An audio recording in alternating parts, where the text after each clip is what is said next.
Em nome do Pai, do Filho e do Espírito Santo. Amém. Vinde, Espírito Santo, enchei os corações dos vossos fiéis e acendei neles o fogo do vosso amor. Enviai o vosso Espírito e tudo será criado. E renovareis a face da terra. Oremos. Deus, que instruísse os corações dos vossos fiéis com a luz do Espírito Santo, fazei que apreciemos retamente todas as coisas, segundo o mesmo Espírito, e gozemos sempre da sua consolação, por Cristo Senhor nosso. Amém. Amado Pai, em nome do teu Filho Jesus, já queremos te louvar e agradecer por tudo que será dito nessa noite, que possas visitar o nosso coração, que possamos estar com o coração, Senhor, como uma terra fértil. Que tudo que estudarmos hoje, que aprendermos hoje, possa dar frutos. Visita a cada lar aqui representado, aqueles também que já fizeram parte um dia desse grupo, ou aqueles que ainda fazem parte, mas hoje não puderam participar. Que todos possam estar sendo visitados pelo teu Divino Espírito. Quero também te entregar de modo muito particular a Diocese de Niterói, que eu possa visitar cada situação que tem sido vivenciada nessa arquidiocese. Sabemos, Senhor, que tu sabes tudo e o quanto a gente precisa rezar, pedir e implorar por essa arquidiocese. Por isso que nessa noite, de modo muito particular, tudo que for estudado, vivenciado aqui, eu te oferto, em nome da Arquidiocese de Niterói. Por isso eu te peço, por intercessão da Santíssima Virgem. Ave Maria, cheia de graça, o Senhor é convosco. Bendita sois vós entre as mulheres, bendito é o fruto do vosso ventre, Jesus. Santa Maria, Mãe de Deus, rogai por nós, pecadores, agora e na hora de nossa morte. Amém. Em nome do Pai, do Filho e do Espírito Santo. Amém. Alguém poderia ler a passagem?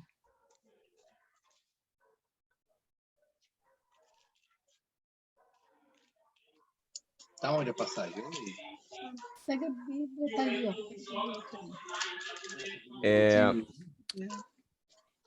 Tabita, Atos 9, 36 a 43.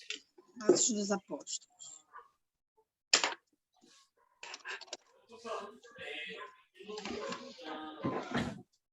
Atos 9, 36 a 46? Isso. Atos 9, 36 a 43.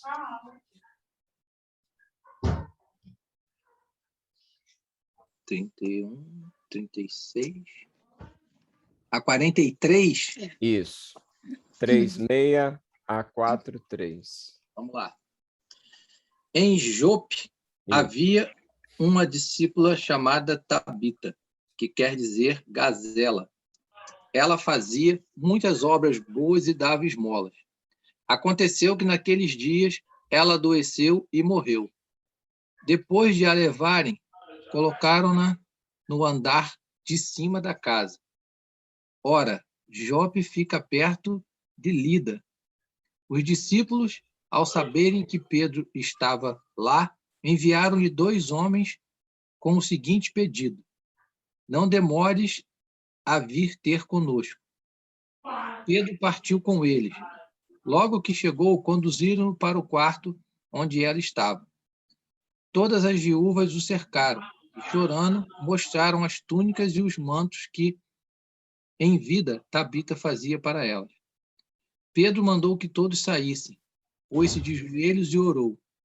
Depois voltou-se para o corpo e disse: Tabita, levanta-te. Ela abriu os olhos e, vendo Pedro, sentou-se. Em seguida, Pedro lhe deu a mão e a levantou. Depois, chamou os santos e as viúvas e apresentou-a viva. Este fato se espalhou por toda a Jope, e muitos acreditaram no Senhor. Pedro ficou ainda muitos dias em Jope, na casa de um curtidor de couro chamado Simão. Muito bem.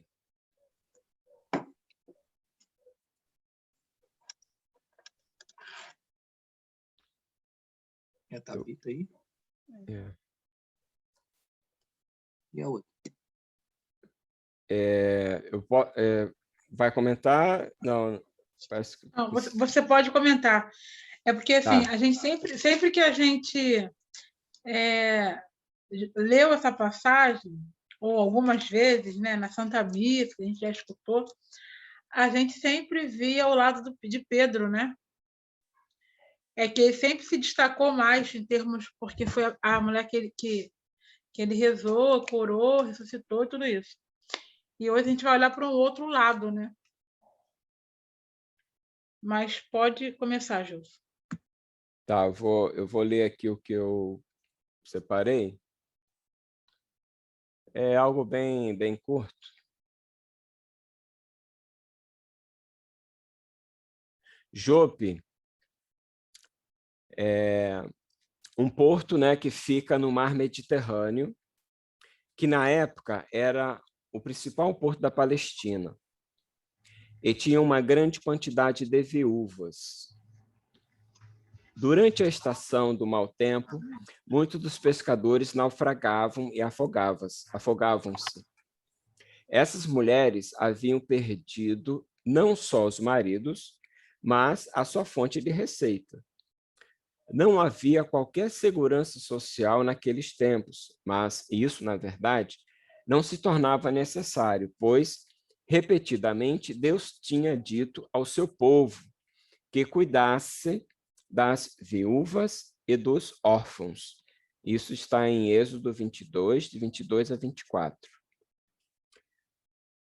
Tabita é uma personagem bíblica, né, que vivia em Jope e era conhecida pela dedicação extrema em favor dos pobres daquela cidade, ao ponto de costurar túnicas e vestidos para as viúvas necessitadas. O texto diz que Tabita era notável pelas obras e esmolas que fazia. Isso quer dizer que ela cuidava dos pobres daquele lugar e fazia muitas obras, né? Acho que eu já falei isso. Então, vocês vejam assim, a importância que ela tinha naquela época, né? Ela confeccionava as túnicas, né, para as viúvas, ou seja, Deus, através de Tabita, cuidava das viúvas, né? Isso está em Êxodo, fala aí muito bem isso, né? Que o seu povo, né, cuidasse, né, das viúvas e dos órfãos. Então, ela teve esse carinho, esse cuidado com as viúvas, já que seus maridos naufragavam, né? Eram pescadores, enfim, naquela época os maus tempos provocavam, né, esses naufrágios, né? Então, tinha muita viúva naquela cidade. Agora, um detalhe importante. Tabita realmente procurava obedecer aos mandamentos divinos de amor ao próximo e do cuidado aos pobres e necessitados. Tabita não realizava boas obras para ser salva, mas praticava as boas obras porque era salva. As boas obras caracterizam a fé salvadora e não o contrário. Isso fica bem claro em Éfeso 2:10, 1 Timóteo 2:10 e Tito 3:8. Todos aqueles que foram redimidos por Cristo são chamados as boas obras. Então, esse texto é bem curto, né? Mas fala muito, né? Diz muito para a gente. Então, assim, é um exemplo para nós hoje, né? Tabita, essa ação dela de se preocupar com, no caso, as viúvas, né? Eu achei interessante isso. Amém?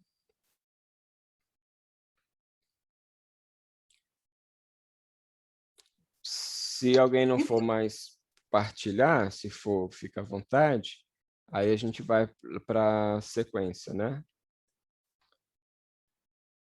Então, pelo que eu estava vendo também, eu dei uma pesquisada, é muito isso, né? Ela foi chamada até de seguidora de Jesus, porque pelo amor que ela tinha pelo próximo, né? Porque pelas obras de caridade que ela fazia, ela era chamada de discípula de Jesus.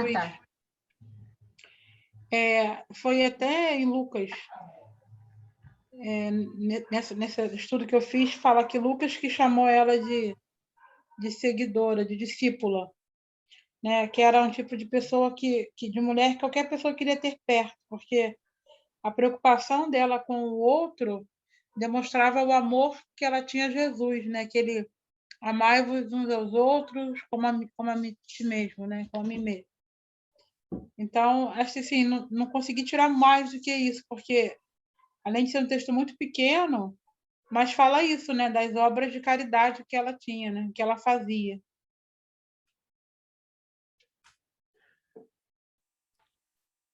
Amém? Amém. Amém. Essa questão, apesar de eu ter lido agora, né, ficou bem claro diante do que vocês relataram aí também, essa questão do amor ao próximo, né?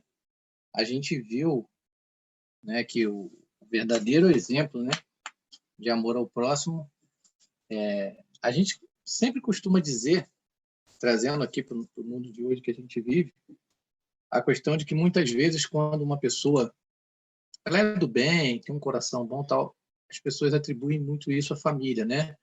Como era o pai, como era a mãe, sempre acontece muito isso. Então o exemplo de amor ao próximo maior vem o exemplo de cima que Deus teve por nós quando deu o seu próprio filho, né? E por consequência disso, o filho dele fez a mesma coisa. O filho dele, por amor a nós, permitiu sofrer tudo que sofreu por amor ao próximo. Então acho que não tem como ser mais claro do que isso, né? Então aqueles que procuraram seguir isso, entenderam isso e procuraram seguir, realmente tem essas situações onde a gente vê igual aconteceu com a Tabita, né? Então a gente vê um pouco disso hoje em dia, né? Trazendo para o mundo de hoje, principalmente nesse momento que a gente está vivendo agora, que é um momento diferente de tudo que já se viveu, a gente vê pessoas se mobilizando para ajudar a realmente matar a fome de pessoas.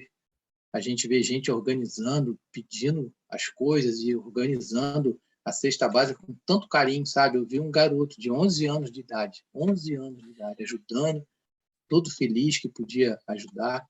Eu vi um cara dizendo também que ele queria ajudar, mas ele não tinha dinheiro, então ele ia ajudar com o que ele tinha, que eram os braços dele para ajudar a carregar, para levar a comida até as pessoas. Então a gente está vendo muito isso acontecer, né? Por isso é que a gente tem que sempre voltar os nossos olhos para aquilo que é bom, né? Para aquilo que a gente consegue enxergar Jesus ou enxergar o propósito de Deus e de Jesus. O outro lado não vale nem a pena. O outro lado que a gente vê o contrário, que tem gente que, em vez de ajudar, faz o contrário, rouba, desvia, desdenha, não tem respeito, né? Não se preocupa com o próximo, usa máscara. Para que eu vou usar máscara? Que nada. Então, assim, é importante a gente entender que nesse momento que a gente está passando, a palavra de Deus tem que ser vista com mais, como é que se diz, com mais ênfase. Os nossos olhos têm que se voltar para isso. Então, foi muita coisa bonita que eu vi. Procuro, de alguma forma, mesmo que pouco, muito pouco, tentar fazer isso também de alguma forma, como, né, já fiz e ainda tento fazer, mas eu acho que essa questão do amor ao próximo, no momento que a gente vive, ela está sendo bem executada, sabe? não só nessa questão da parte mais pesada, que é a parte da fome mesmo, mas na própria união das pessoas, né? A gente percebe também, eu vi um caso de um rapaz que ele estava indo no mercado para os idosos não sair de casa. Conta própria, ele ia ajudava para preservar os idosos. Olha que coisa bonita, né? Ele colocando a vida dele em risco, né? Ele estava expondo a vida dele, né, a uma situação para poder preservar o outro. Teve um caso também de um rapaz que ele estava desempregado e ele falou, ó, vou me colocar à disposição para levar os idosos que precisarem ser vacinados e não podem ir. Então, olha que bacana, né? Ele desempregado, podia estar em casa, né? Triste, mas não. Então, assim, essa questão do amor ao próximo... Não, que jogo cesta básica.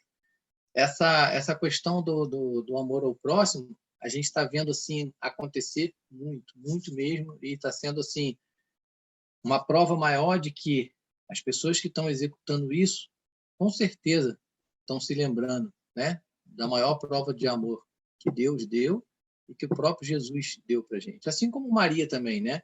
A prova de amor ao próximo de Maria também é incontestável, né? Dizer o sim como ela disse, encarar tudo que ela encarou, ela e José. Então, são outros dois grandes exemplos de amor ao próximo que, hoje em dia, se a gente parar com calma e analisar isso aí e lembrar sempre deles, a gente vai sempre fazer algum gesto, ter alguma atitude, assim como Tabita teve, fazendo as coisas para as viúvas, da gente poder colocar em prática o que a gente sempre escuta os padres falando e todos que estudam a Bíblia falando, que Jesus pediu só isso, é simples assim, quando falaram, mestre, o que fazer? Ele é simples, ama a Deus sobre todas as coisas, é o próximo como a ti mesmo. Então, acho que isso aí é uma... Tabita, nessa passagem de hoje, veio para confirmar que a gente também, assim como ela, tem condições de colocar o amor ao próximo em prática. Amém? Amém. Amém. Fecha. Muito bem. A Yara está aí. Boa noite, Yara. Deus te abençoe. Botou um comentáriozinho aí, Marquinhos. Muito bem, queridos. Vamos prosseguir?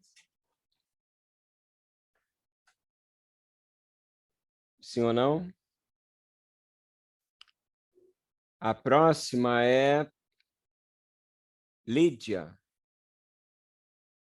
Alguém pode ler? Atos 16, 13 a 15. Aí tem um pedacinho, 40, para fechar. Atos Você 16. quer ler, Emily, ou eu leio?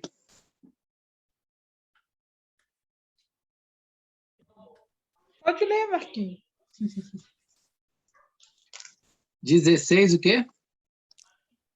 13, Atos 16, 13 a 15. Aí lá no finalzinho tem o versículo 40. Certo. A Bíblia é tão pequenininha que para achar o A gente número... está com aquela azulzinha, miudinha. Foi da Achei. catequese do Juninho. Achei, Atos 16, 13 a 15. No sábado, saímos para fora das muralhas, junto ao rio, onde pensávamos haver um lugar para a oração. Ali nos sentamos e falamos com as mulheres que se achavam reunidas. Uma mulher chamada Lídia, negociante de púrpura da cidade de Tiátira e temente a Deus, escutava-nos com atenção. O Senhor lhe abrira o coração para aceitar as coisas que Paulo dizia. Depois que foi batizada com a sua família, fez-nos o seguinte pedido: se me julgais fiel ao Senhor, vinde hospedar-vos em minha casa. E ela nos convenceu a fazê-lo. Olha o 40.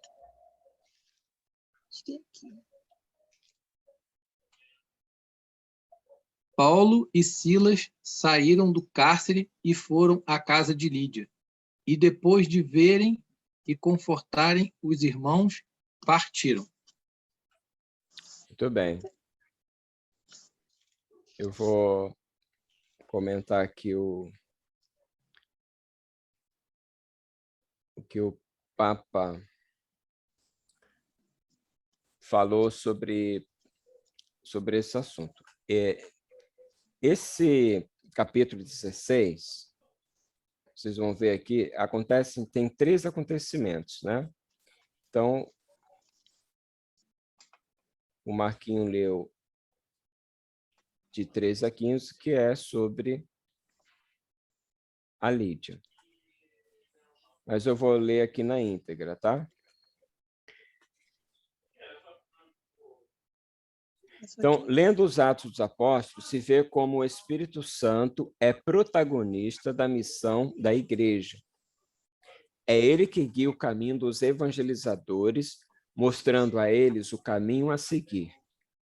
Vemos isso claramente quando o apóstolo Paulo, tendo alcançado Troade, recebe uma visão. Um macedônio implora: venha para a Macedônia e ajude-nos. O povo de Macedônia do Norte é orgulhoso disso, tão orgulhoso de ter chamado Paulo para que fosse ele a anunciar Jesus Cristo.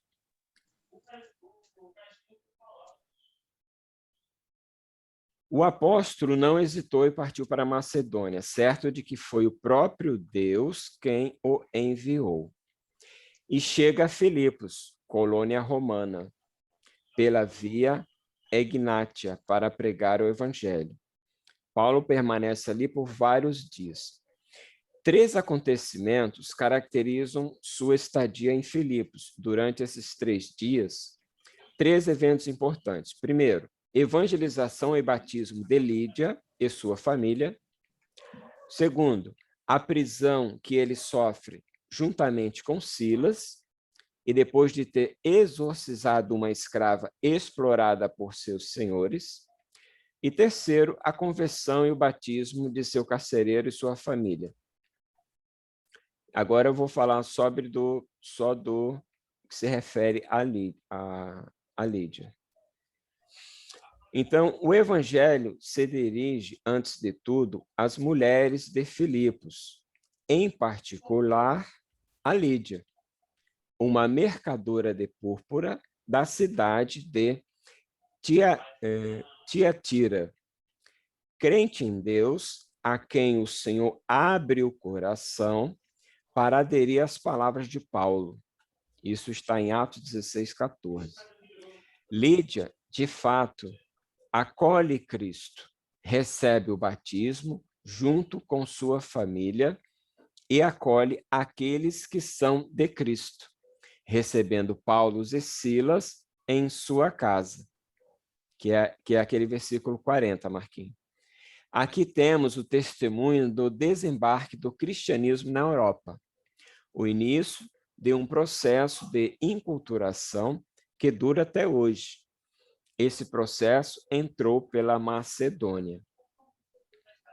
Então, essa foi a reflexão do Papa, tá? E a gente vê claramente a ação de Deus em Lídia, né? Então, como é importante a gente deixar, né, o nosso coração a ação de Deus, e a gente vê claramente que Deus atua ali na vida de Lídia e toda a sua família. E Lídia foi a primeira mulher europeia, né? A primeira mulher europeia que aceitou o evangelho. Foi Lídia. Então, é um texto também curto, né? Mas que diz muita coisa quando ouvimos, né? No caso, Paulo evangeliza, né? E a pessoa ouve a palavra anunciada, né? No caso, por Paulo. Deus trabalha ali, né? Na vida da pessoa, né? Então, a pessoa se converte, aceita, né, Jesus Cristo através da evangelização.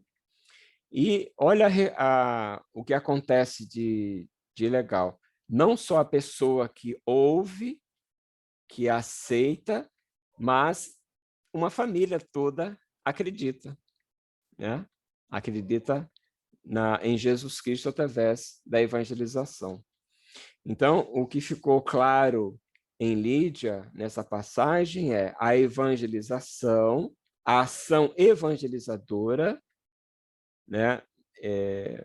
E nós somos chamados a evangelizar, né? Nós batizados, né? Somos chamados a batizar. Então, aquilo que a gente venha anunciar, né, sobre Jesus Cristo para outras pessoas, né? Então, existe aí a ação aí do Espírito Santo, né, na vida da pessoa, na vida da pessoa que está ouvindo a palavra de Deus, né? E ali naquele momento ela aceita ou não, né? Então, é muito importante aí a evangelização, a gente ter essa noção de que quando proferimos, né, a salvação através de Jesus Cristo para outras pessoas, né? Então, a pessoa que está ouvindo, ela vai acolher ou não, né? Vai depender de como está naquele momento o coração dela, né? E quando a pessoa recebe, assim como Lídia recebeu, ela recebe aquela boa notícia. Então, não só ela se converteu, não só ela aceitou, mas como toda a sua família. Então, achei muito interessante essa passagem, é uma passagem curta também, mas que diz muito, né? Amém? E a gente sabe que quando a gente... Agora não, né? A gente é batizado quando criança. Mas antigamente, para ter o batismo, você tinha que aceitar Jesus como seu único Senhor e Salvador, né? É igual a gente vê hoje os evangélicos fazendo muito assim. Mas a gente não, a gente só tem essa confirmação no crisma. E ela não, ela aceitou, ela reconheceu o Senhor como Salvador e recebeu o batismo. E aí foi para poder... E conseguiu converter toda a família, né?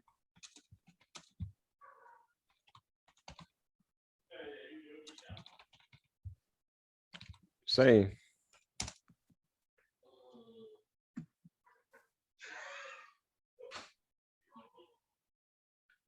Muito bem. Amém, Emery? Amém. O interessante que eu vi, que é uma coisa que, para mim, é um segredo, né? A gente chama de pulo do gato, né? Que ali fala que ela era uma mulher temente a Deus, né? Eu acho que essa questão do temer a Deus, às vezes confunde um pouco temer de ter medo, né? Mas a questão não é temer de ter medo, é temer de ter respeito, temer de ter admiração, né? Temer de procurar fazer aquilo que o Senhor pede para fazer. Então, eu lembro que uma vez uma pessoa falou para mim que as nossas conversas com Deus, nas nossas orações, né? Se quiser fazer aquelas orações bem mais você e Deus sozinho, ele dizia que tem algumas etapas, né? Ele dizia que a primeira era você mostrar para Deus, falar com ele o quanto você o ama, o quanto ele é importante para você, o quanto você o respeita, né?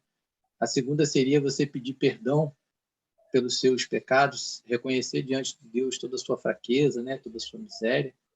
E se você tivesse que pedir alguma coisa, pedir por alguém, pedir alguma coisa para alguém. Porque ele disse que quando você, né, reconhece que Deus é a pessoa que você ama, que você teme, você pede perdão pelos seus pecados, pede alguma coisa pelos outros. E aí a quarta seria você agradecer a Deus pelo que você tem, pelo que você é, por tudo que você tem na sua vida. Ele disse que passando essas 4 etapas, se você pensou em pedir alguma coisa, você já nem vai pedir mais. Porque você se aprofunda tanto com Deus, né? Você vê que o que você ia pedir acaba sendo tão pequeno que você até desiste. A não ser que seja algo realmente, né, de uma importância muito grande. A gente leva em conta isso quando é um problema de doença, um problema muito mais grave. Mas quando não é isso, somente quando você começa a agradecer a Deus tudo que Ele tem feito, né, por você, é uma coisa assim muito importante. E esse temer a Deus, né? O temer a Deus está exatamente nisso. Não é temer de ter medo, mas de ter respeito, de ter uma aproximação com Deus. E diante dessa questão de da gente temer a Deus, trazendo Deus para o nosso dia a dia, parece até que às vezes o cristão, ele se torna, a pessoa pensa assim, tudo que acontece é Deus. Mas sim, tudo que acontece é Deus. Não tem como ser diferente. É diferente de uma situação que um amigo falava muito ao contrário. Tudo que acontecia com ele, se ele tomasse um trupicão na rua, ele falava que era o inimigo de Deus. Tudo. Qualquer coisinha, se o carro furou o pneu, foi o inimigo de Deus que furou o pneu. Até que um dia uma pessoa falou para ele, para com isso. Para de ficar dando crédito a quem não tem. Você não tem que ficar dando crédito a quem não tem. Ele não tem poder de fazer nada disso. Então você tem que acreditar que isso aconteceu porque tinha que acontecer. Agradece a Deus que isso que aconteceu foi pouco diante do que poderia acontecer. Agradece a Deus por ter te protegido e bola para frente. Então, quando a gente traz Deus para dentro da nossa vida, isso faz a diferença. A questão do temer a Deus é isso. É você trazer Deus para dentro da sua vida. É o que a Lídia fez, né? Parou para escutar, né, o que estava sendo falado, se batizou, com certeza, através dela, a família também acabou indo, né? E aí você vê que, no final lá, Silas e Paulo ainda voltaram na casa dela. Ou seja, tinha algo de muito bom nela também por conta disso, né? Então, eu acho que o segredinho é esse, temer a Deus. O que me chamou muita atenção nessa passagem aí foi isso, para ela ser uma mulher temente a Deus. Amém? Amém. E ela era vendedora de púrpura, né? Ou seja, ela tinha um comércio. Hoje em dia, a gente percebe que a pessoa que tem um comércio, sim, ela tem uma situação financeira, né? Até razoável e tal. E o importante também que diz aqui a palavra, né? O Senhor abriu-lhe o coração para atender as coisas que Paulo dizia. Mais uma vez, na ação de Deus, né? Na vida, no caso, na vida de Lídia. E com certeza Deus age em nossa vida também. Quando a gente para ouvir a palavra de Deus, né? Foi o que Lídia fez, né? O Senhor abre o nosso coração. Não é isso? É bem claro, eu, assim, relendo aqui agora, é bem claro isso. Lídia parou para ouvir a palavra de Deus. Então, quando a gente para também para ouvir a palavra de Deus, o que acontece? O Senhor abre, né, o nosso coração. E assim, a palavra de Deus entra melhor, né, em nossa mente, em nosso coração, e a gente, o que acontece? A gente passa a ser uma outra pessoa, né? No caso, qual foi a reação de Lídia, né? Ela ofereceu a casa dela, né, para que eles pudessem se acomodar ali, né? Eles estavam evangelizando, que é justamente aquele versículo 40, Marquinhos. Ó, e isso já tinha acontecido outra coisa aí, né, com Paulo e Silas, né, na cadeia, né? Então, saindo do cárcere, é o versículo 40. Entraram na casa de Lídia. Mas por que entraram na casa de Lídia? Porque antes ela tinha oferecido, não é isso? No versículo 15, isso, fala assim, ó, se julgais que tenho fé no Senhor, entrai em minha casa e ficai comigo, né? Ou seja, hospedem lá, fiquem, né, à vontade, a casa de vocês, né? Então, foi assim uma ação grandiosa aí na vida de Lídia, né, ao ponto dela oferecer a casa dela. E eles foram lá, né? E se hospedaram lá, na casa dela. Muito legal. Assim, passagens curtas, né? Mas quando a gente relê, né, com outros olhos, né, a gente vê os detalhezinhos, assim como Marquinho viu o temente a Deus, né? Ela era temente a Deus. É um detalhe importantíssimo, né? A gente tem essa correria nossa doida aí, né? De colégio, de trabalho, não sei o que, enfim, mas somos tementes a Deus, né? E nessa brechazinha que a gente dá para Deus, Deus age, né? Deus, nessa correria, quando a gente para ouvir a palavra de Deus, Deus abre o coração, né? E aí a gente recebe a palavra de Deus e a gente tem um dia excelente, né? O nosso trabalho flui de forma positiva, né? É Deus agindo, né, através da sua palavra, né? Amém? Marquinhos estava falando desse temor e de tudo que acontece é Deus. Eu lembrei de uma historinha de Santa Teresa d'Ávila. Uma certa noite ela estava indo para o convento. Santa Teresa era uma das santas com muita intimidade com Deus, né? E ela estava indo para o Carmelo e ela caiu do burro na lama, né? E ela era muito desaforada. Ela olhou para o céu e falou para Deus assim: precisava me derrubar no chão, precisava me jogar na lama. E ela ouviu uma voz que veio do céu que respondeu para ela: é assim que eu trato os meus amigos.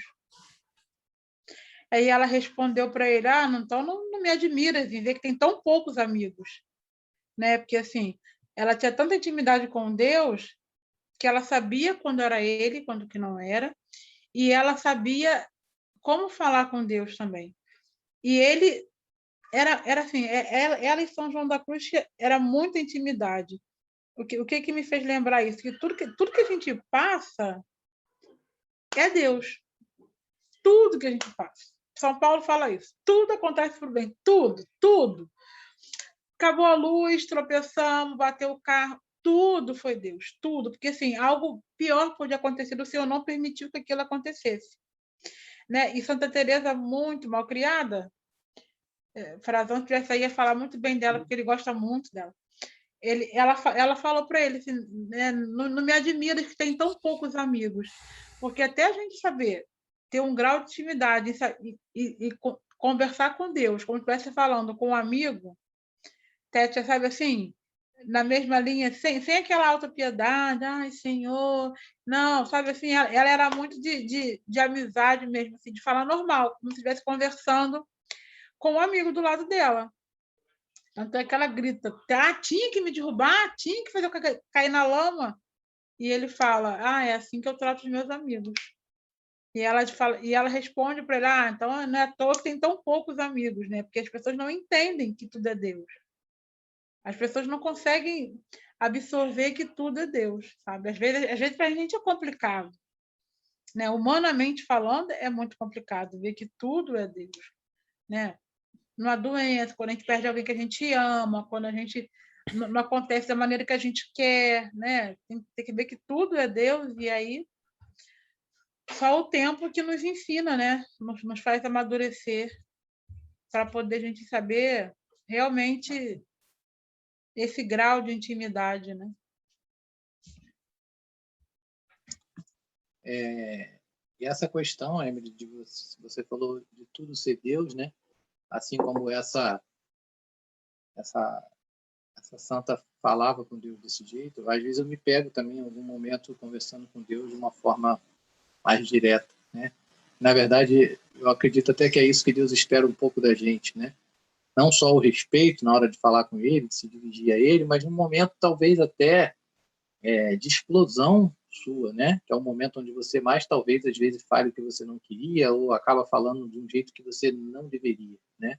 Mas eu acho que isso eu consigo até de uma forma muito sincera enxergar um sorriso de Deus, sabe?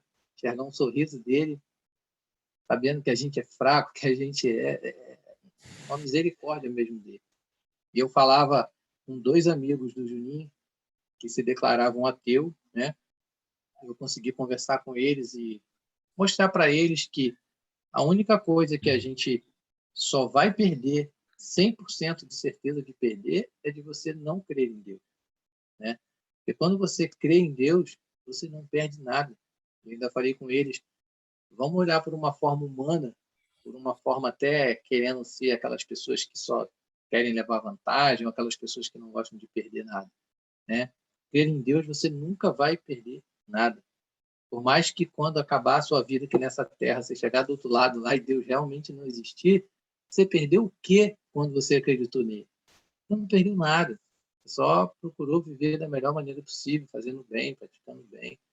Agora, se você passar a sua vida sem crer nele, né, e ele existir, aí complicou. Porque eu lembrei da nossa última reunião do filho pródigo, né?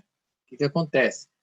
Você, filho pródigo, fez tudo de errado que tinha que fazer, mas quando o filho pródigo voltou e ele pediu perdão para o pai, tudo que o pai fez, acolheu ele com todo amor, com todo carinho.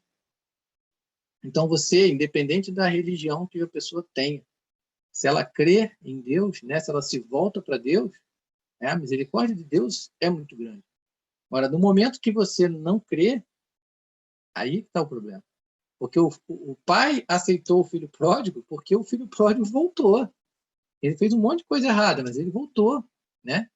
Se ele não voltasse, não ia ter como.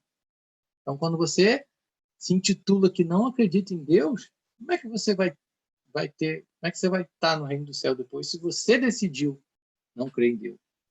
Crer em Deus é uma decisão nossa, né? Deus está sempre lá esperando por nós. Agora, crer é decisão nossa. Por isso que uma vez eu escutei uma coisa interessante. A gente fala que somos filhos de Deus, né?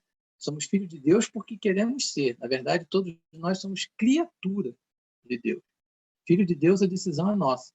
Porque se você decidir que não quer ser filho de Deus, aí é contigo. Aí depois não adianta fazer igual o outro que estava lá pedindo a Lázaro para cuspir na língua dele. Aí não vai adiantar nada. Então, essa questão que você colocou, Emily, de tudo ser Deus, é isso. Tem que ser Deus. De um jeito ou de outro, tem que ser Deus. É uma questão só de parar para pensar que não ter essa opção de tudo ser Deus paga um preço muito caro, né? Amém? Então, Marquinhos, a gente passa a escolher ser filho ou não na nossa confirmação do crisma. Porque quando a gente é criatura, até receber o batismo. Ali nós somos filhos.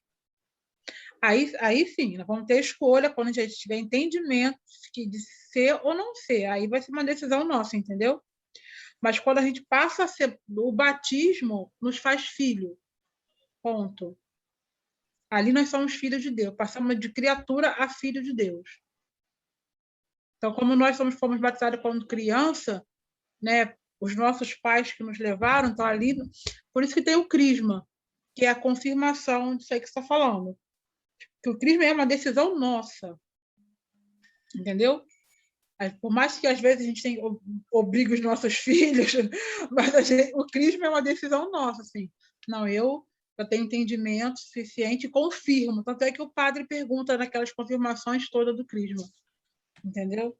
Tem até uma parte aqui do livro, Marquinhos, de Santa Teresa, que fala assim, ó, bons amigos desabafam uns com os outros.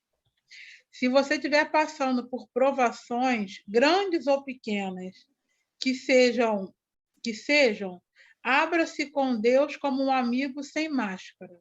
Desabafe, diga que não entende, renove a confiança nele e peça a sua ajuda e faça a sua parte. As fases difíceis são apenas fases. Esse livro é muito interessante.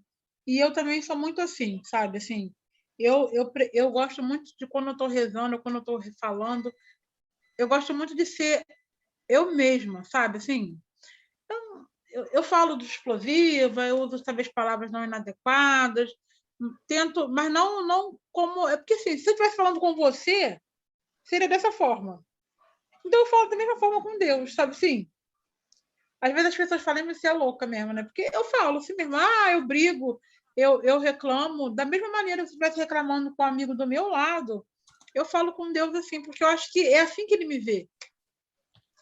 Sabe? Não adianta eu querer ficar contemplativa ou então, mas eu não sou assim, sabe? Então eu acho que se eu fizer uma voz mais doce, eu não sou assim. Então, assim, Eu tento agir da mesma maneira como eu ajo com qualquer outro amigo falando com Deus.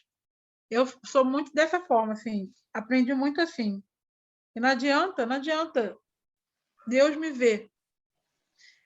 O que mais sonda o meu coração é ele. Então, assim, ele sabe da maneira que eu ajo com as pessoas. Então, eu tento falar com ele da mesma forma. Da mesma maneira.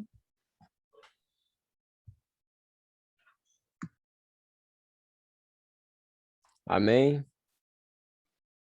Amém. Amém. Adelaide, quer falar?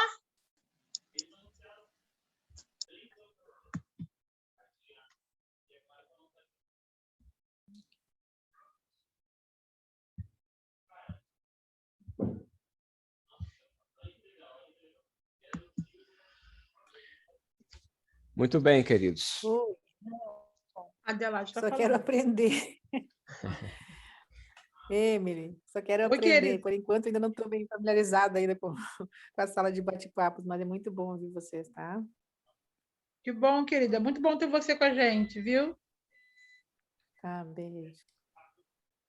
Bom, esgotamos então, né, o assunto, né, sobre Tabita e Lídia, comentamos, né?